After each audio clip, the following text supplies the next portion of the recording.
The soldier's scream echoed down the corridor of sandstone, but the priest did not flinch. Blood pooled at the warrior's side, thick and dark, mixing with Nile dust. Outside the temple, the sun blazed, scorching the land. Inside, beneath flickering torches, a different fire burned. A quiet, relentless pursuit of knowledge, passed from scribe to scribe, healer to healer, hidden behind incantations and symbols carved into the stone. And in the priest's hand, not a blade, not a salve, but a piece of bread, old, damp, and crawling with something no man could see, something that should have been discarded, something that somehow saved lives. This wasn't magic, it was medicine, the earliest form of antibiotic treatment in human history. Long before Fleming would discover penicillin, the ancient Egyptians were already onto something. Ancient Egypt wasn't just a land of pyramids and pharaohs, it was a land of wars. Spears, blades, and arrowheads tore flesh apart long before bullets ever did. And for those who survived the battlefield, a second war began, against infection. Without antiseptics, even the smallest cut could kill. But Egyptian healers were not helpless. The Edwin Smith Papyrus, dating back to around 1600 BCE, though thought to be a copy of a much older text, is full of surgical procedures and treatments. Among the recommendations, applying bread, or bread-like poultices, to open wounds. Why? The papyrus doesn't explain in modern terms, but it lists steps, observations, repeatable practices, a method to the madness, and it worked. To understand why the Egyptians might reach for moldy bread, you have to think like them. Their medicine was a blend of practical and spiritual. Disease had both physical and metaphysical causes. Wounds were seen as breaches, not just in the skin, but in the order of the universe. Healing was about restoring ma'at, balance, and sometimes balance came in strange forms. In damp granaries along the Nile, where bread and grains were stored, mold grew. Breads made of barley or emmer wheat, left out too long, turned green, blue, white. Normally a sign of spoilage, but priests and physicians, often one and the same, noticed something else. Wounds treated with such spoiled bread fared better. The pus drained, the swelling reduced, the fever broke. What they didn't know was that penicillium and other molds growing on the bread were doing battle on a microscopic scale. Bacteria died, infections receded, lives were saved. They didn't know why it worked, but they knew it worked. The Egyptian medical system was empirical in ways that modern readers might find surprising. They recorded symptoms, treatments, and outcomes. The Ebers Papyrus, circa 1550 BCE, describes hundreds of remedies, many involving bread or fermented mixtures.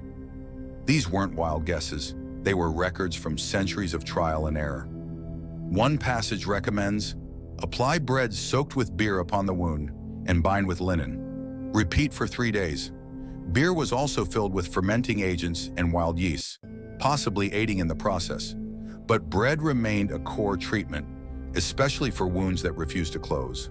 This wasn't symbolic, this wasn't ritual, this was survival. Among the ruins of Karnak, archaeologists found something unexpected. Bakeries, rows of ovens, mixing pits, grindstones, entire complexes dedicated to feeding temple workers, priests, and perhaps patients.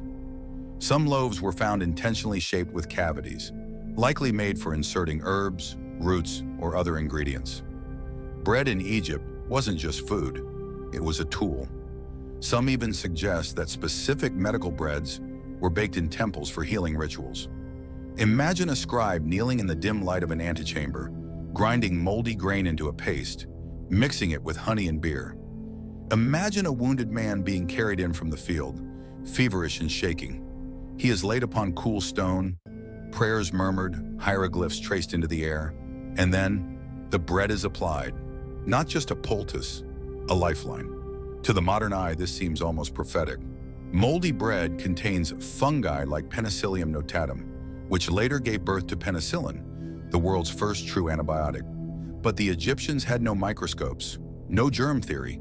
They operated on observation, and it was enough. By the 20th century, archaeologists were stunned to find how advanced some Egyptian treatments were.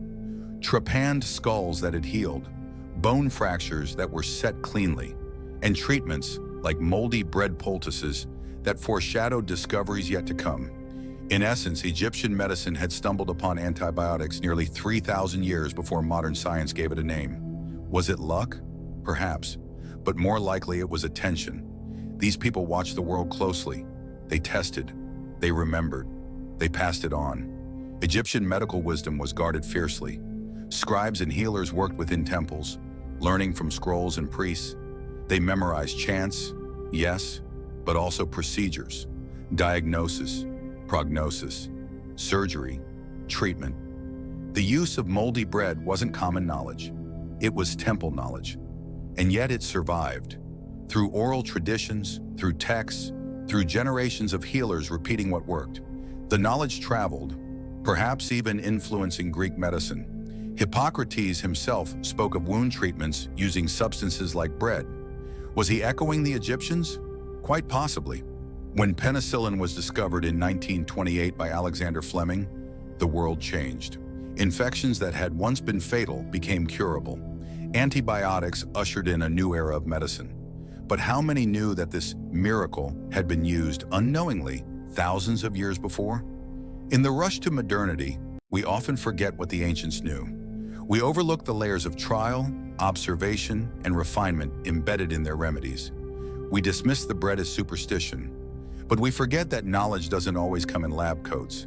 Sometimes it comes in linen wrappings and temple scrolls. The ancient Egyptians knew that rot could heal, that mold could mend, that something seemingly useless could save. And in a strange, poetic twist, they were right.